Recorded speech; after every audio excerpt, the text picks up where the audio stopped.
Hi guys, Kim here. Welcome to Backyard Blooms. Today we are going to plant one tree, one big shrub, almost a tree, and another shrub. So in this area behind me, I had a sugar shack in this location for, this will be the third year. I've never seen that shrub flower. So I'm like, all right, so I'm gonna get it out. And then I found this Japanese maple, this coral Japanese maple that I'm going to put in a pot because I'm gonna try to keep it more manageable in the pot from the size. So whenever you put something in a pot, that means it's gonna stay smaller because it doesn't have the roots to just kind of expand out and get as big. So that's gonna be perfect for here because I want a little bit of height on the side of this house right here, and it gets morning sun and afternoon shade, and I think this little Japanese coral bark is gonna love it in this space, and I love it as well. I love the chartreuse leaves, and then I also like the coral bark, and it's gonna get yellow in the fall, so it's gonna add me, I feel like, interest all year round. So it is deciduous, the leaves will fall, but I think it's going to be so pretty, and I love this pot. I got it at Pike's Nursery in Charlotte, North Carolina. So let me tell you about the coral bark. So this is the coral bark Japanese maple. It takes full sun. It can also take partial shade, and like I said, it'll get 15 feet tall, but I'm going to keep it more manageable because I'm going to have it in this container. So I think every 2 years I might have to take it out and prune some of the roots and then repot it back up. But I'm willing to do that because I love this little tree. This tree is a zone 5 to 8.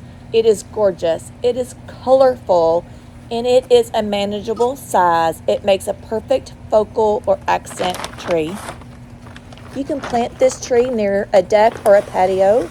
It can tolerate full sun, and it is resistant to leaf scorch if you would like to put it out into your regular landscape in the sun. And that is a common issue with most Japanese maples, but not this coral bark, so that is awesome. And then you also want to add mulch to keep the roots moist on this tree as well. I never cut corners even when planting in a container, and today I used a good quality soil from Espoma. That's what I had on hand, and I got that from Wilson's Nursery. I do have all these links on Amazon if you like them to be delivered right to your door. Espoma is a great product, and Proven Winners is a great product. And I still always add some extra quality compost while planting. Today I'm using Black Cow, and I got this from my local nursery. Actually got that one at Lowe's. You can also buy that on Amazon as well. So if you look at my description and more, you will find all the links to my description from Amazon products and more. And I also never skip a step of adding the Espoma biotone into my containers or into the ground. So make sure you don't miss that step. It does make great root development, and this tree is going to be super happy in this container when it has good quality roots. After planting, make sure you give this container a good soak because this soil was completely dry, and it takes more water than you actually think to get this container completely soaked, or the soil completely soaked. You need it actually draining out the drainage hole. And then after that, your drip will work great. So you can see here that I'm going to add to my existing drip. I have a 1/4 dripping tube right here, so I usually use 5 emitters.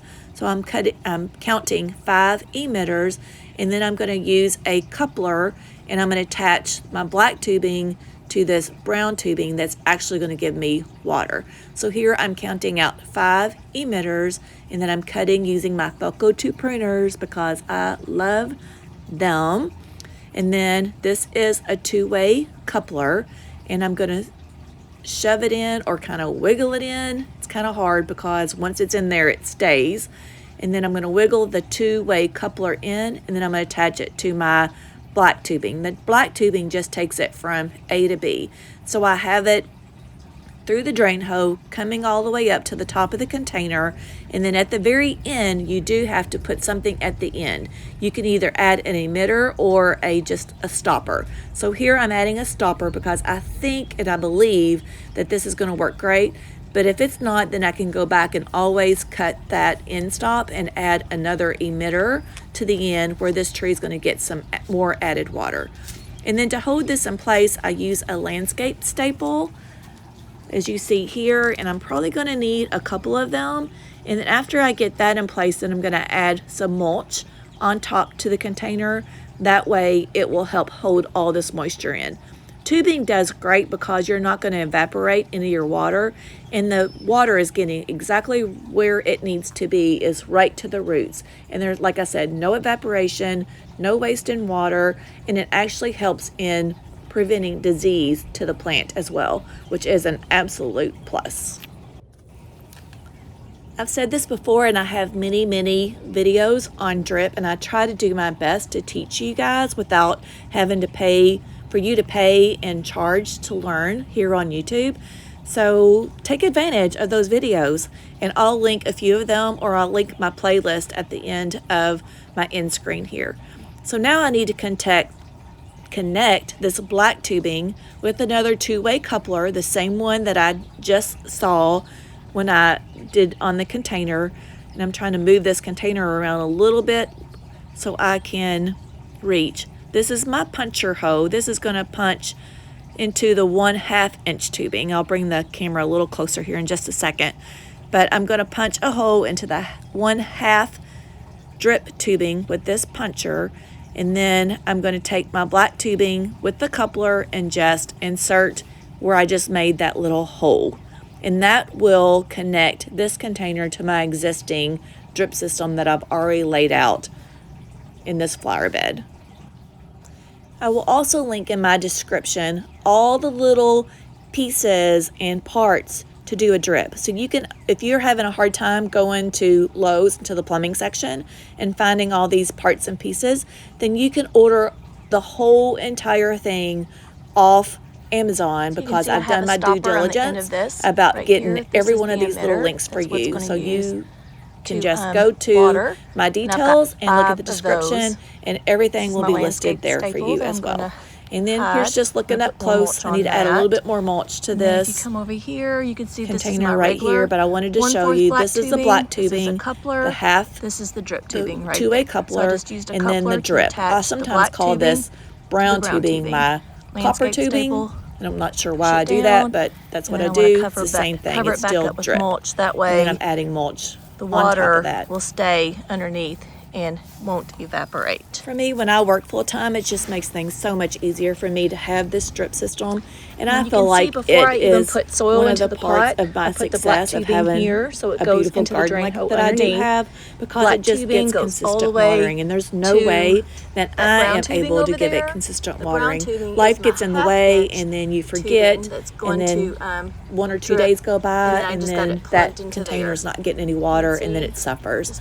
So this is just up close. The 1/2 inch drip tubing right there, connected to the 1/4 inch black tubing that carries it from A to B. Then it goes up underneath the drain hole all the way up to the top of the container, and then it hooks into the existing 1/4 inch drip.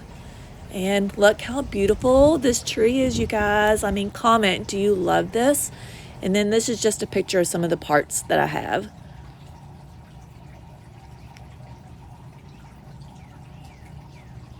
So pretty. I'm so excited. This is on my skinny side garden. This area gets morning sun in the morning and then afternoon. So the next two things that I'm going to talk about is this Sugar Shack. This is the one that I removed from my skinny side garden, and this one is something that I've never seen bloom. So I'm going to move it to a different location where it may, I think it's going to get more sun. But this is the tag for the Sugar Shack, and this is the flower that it's going to eventually get, which I've never ever seen. And then in the fall, you see it turns into these red berries, which I'm really excited. Red fall fruit. Never seen it do either one. The only thing I've seen it do is do this right here. So it's got a good root system on it, so I'm pretty excited about that. So let me tell you about this Sugar Shack. I bought this from Creekside Nursery from Janie, and she said that this was a great plant for if you have any boggy areas. So just FYI, this one does great. So Sugar Shack is very, very fragrant, and it is a button bush. It is from Proven Winners, and like I said, it's going to give this gorgeous flowers and red berries. Sugar Shack is perfectly sized for your landscape. It has globe-like flowers, glossy foliage, and attractive red seed pods on a very adaptable native plant. So all you guys that like native plants, here you go. Here is Sugar Shack Buttonbush. This plant can do sun or part shade. It is hardiness in zones 4 through 10. It can get 3 to 4 feet tall and wide, and it blooms in the summertime, and you can prune it in the spring. It likes most moist soil, and you can fertilize it in the spring, and it does make a good mass planting. The next plant that I want to talk about, I fell in love. And I fell in love because Jenny from Creekside talked about this plant, and Janie from Dig Plant Water Repeat also talked about how she loved this plant. And so Jenny at Creekside had it, and I'm like, all right, I'm just going to go ahead and take advantage. But like I said, it is a shrub, or it could be a small tree. And yes, no comments, please, because I am stuffing it in because I do love this flower or tree. But anyways, it's fabulous in the fall. It's called 7 Sunflower Temple of Bloom. It is also from Proven Winners. And let me tell you about this plant. It is an unusual but easy small tree with handsome foliage, fragrant white flowers that give way to red bracts and peeling bark that's striking even winter. Like, how fun is that going to be? And like I said, Janie and Jenny from Creekside said that it looks like more like a small crepe myrtle, but just interest all year around. This plant can take sun or part shade. It is zones 5 through 9. It can get 6 to 10 foot tall, but like I said, you can prune it and you can keep it manageable, which is what I'm going to have to do. And I know that I'm going to do that, and I'm okay with that. It blooms in the summer. It says that it seldomly needs to be pruned, but if you can do it in early spring. It likes well-drained soil, and you want to fertilize it in the spring. And this one is a specimen plant, so a focal plant as well. So something that's going to, like I said, give you major interest, and people are going to be like, oh, what is that tree? Like, I want that tree. Okay, so you might be wondering what I'm doing. I was wondering myself because I was struggling, and I had to put my camera down, and I had to just come back because I was like, oh my gosh. So I accidentally, first of all, I had a volunteer. If you watched my videos before, I told you that I had a volunteer from my Rose of Sharon, and that I needed to get it up because I didn't really want it there. And for my garden, I have a small garden, and I'm constantly wanting to add beautiful things such as this Temple of Bloom tree. So however, I was pulling up with my root slayer the volunteer, and I cut into my drip.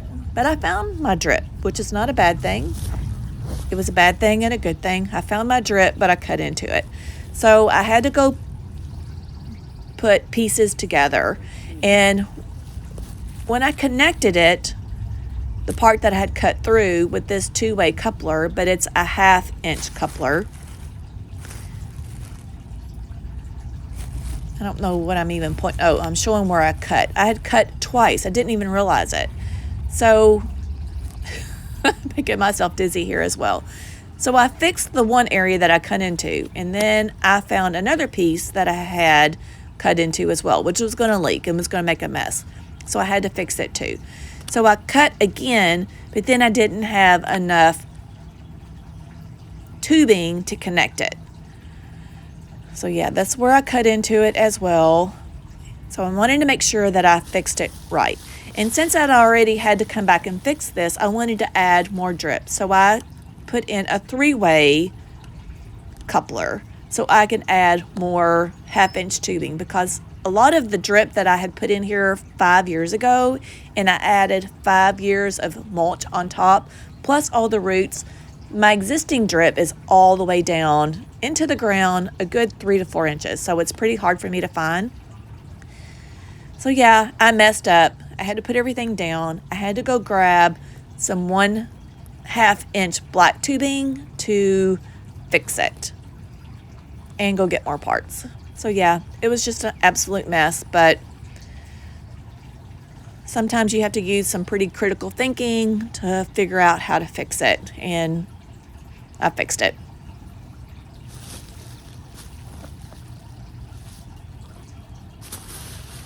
Still trying to fix it.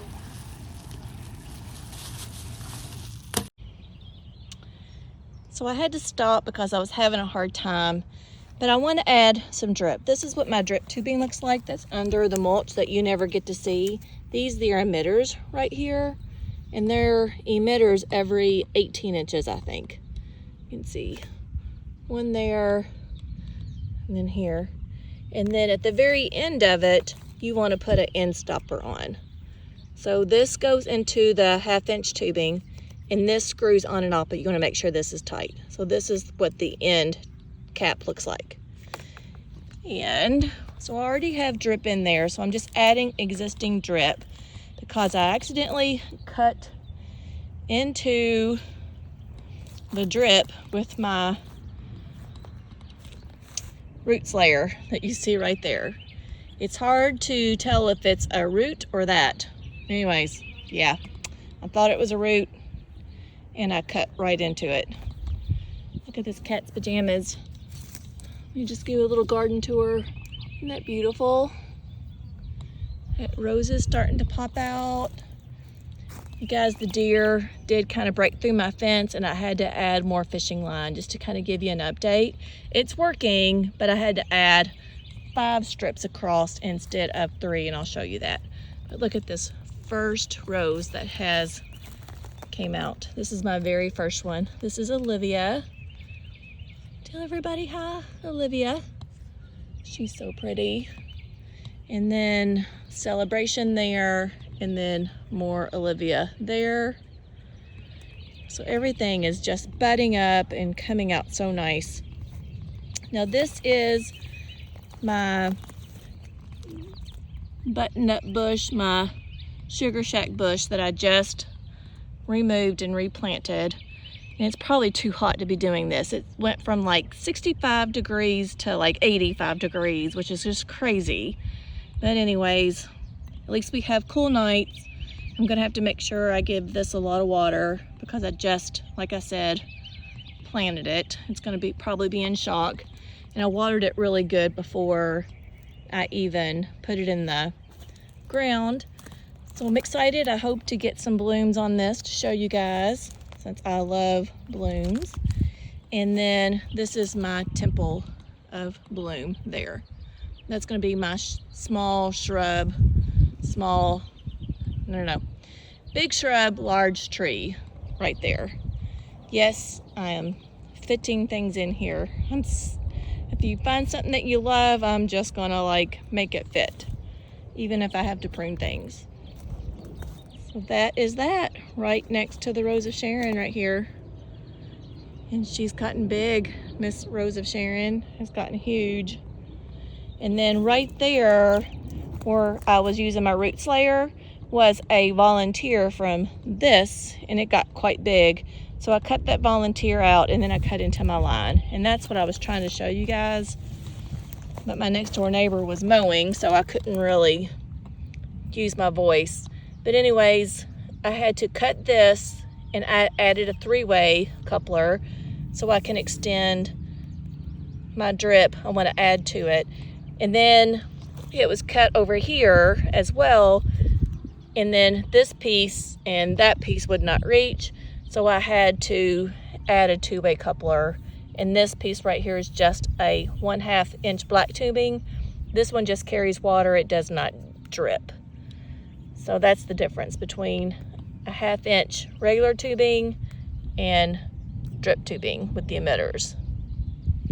3-way coupler. This is a 2-way. And then just make sure you always end it with some kind of cap. And then you can also add on, like I did with my, let's see, I don't want to spin you around here too much. You can always add on with your 1/4 inch tubing. So I'm gonna snake this tubing all around here, and then I'm gonna take it up that way because some of these plants up here are struggling and not getting enough water. And then if I needed to add more 1/4 to certain plants, then I can. But my drip is so far down into the ground because I've added 5 years of mulch that you can't even hardly see it anymore. Things are looking good in the garden.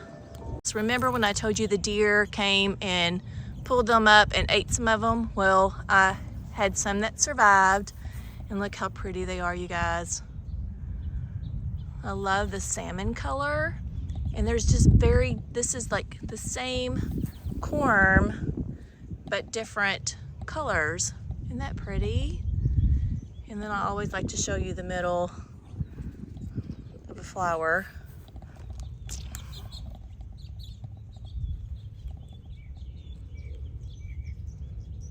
So pretty.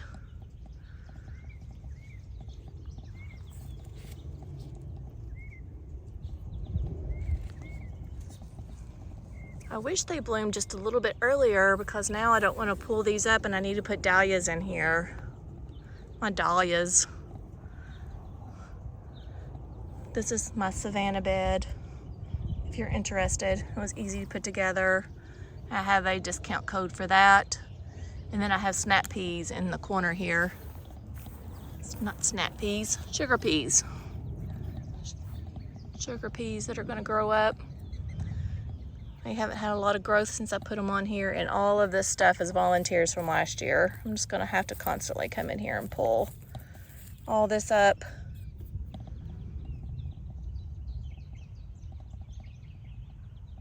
And I grew those from seed, you guys. Very proud of myself. Very, very proud of myself. So you can see I have drip in here too, as we're just talking about drip. This is the 1/4 inch tubing right here. Let me see if I can show you where I added it on. Over here. Probably feel like you're an ant crawling in this flower bed right now. Do you see there's the coupler that I showed you earlier when I was putting drip to the pot? So just a 2-way coupler, you punch a hole in there, and this is the 1/4 inch drip, and then you could have extra water in there. And then here's the fencing. I don't know if you could see. This is the top one, so it's probably right at,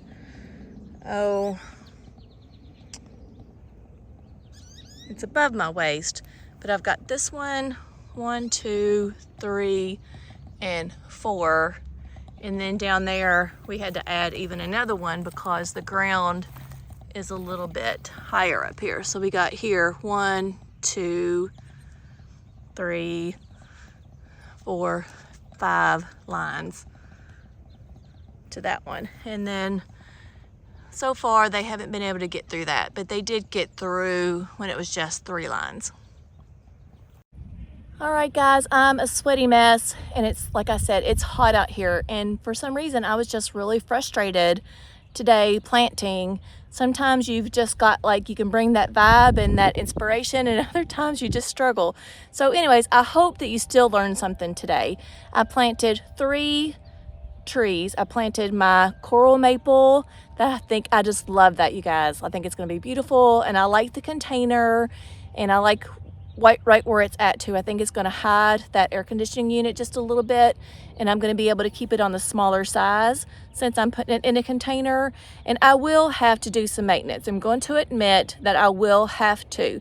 I will probably have to take it out of that container every 1 to 2 years, and then cut back the roots, and then give it some fresh soil, and then kind of like a bonsai tree. You know how you cut all the roots and you keep it pruned down to a smaller tree?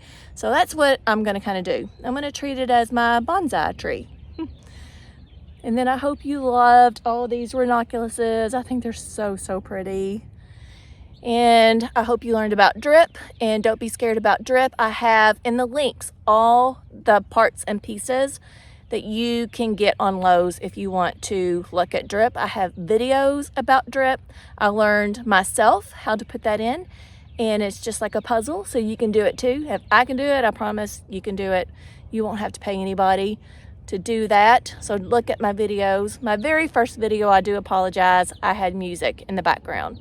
And even though I put that music on really, really low, it was on like 22% is what was suggested for background music. It was not. Like, I can put my voice on video at 150, and then there's no way that I can put music at 22%. Like, I would have to put it all the way down at 5 or 6. So I lived and I learned, and I apologize, but it still was a really good video. So if you want to watch that one and multiples, I have some that aren't talking as well.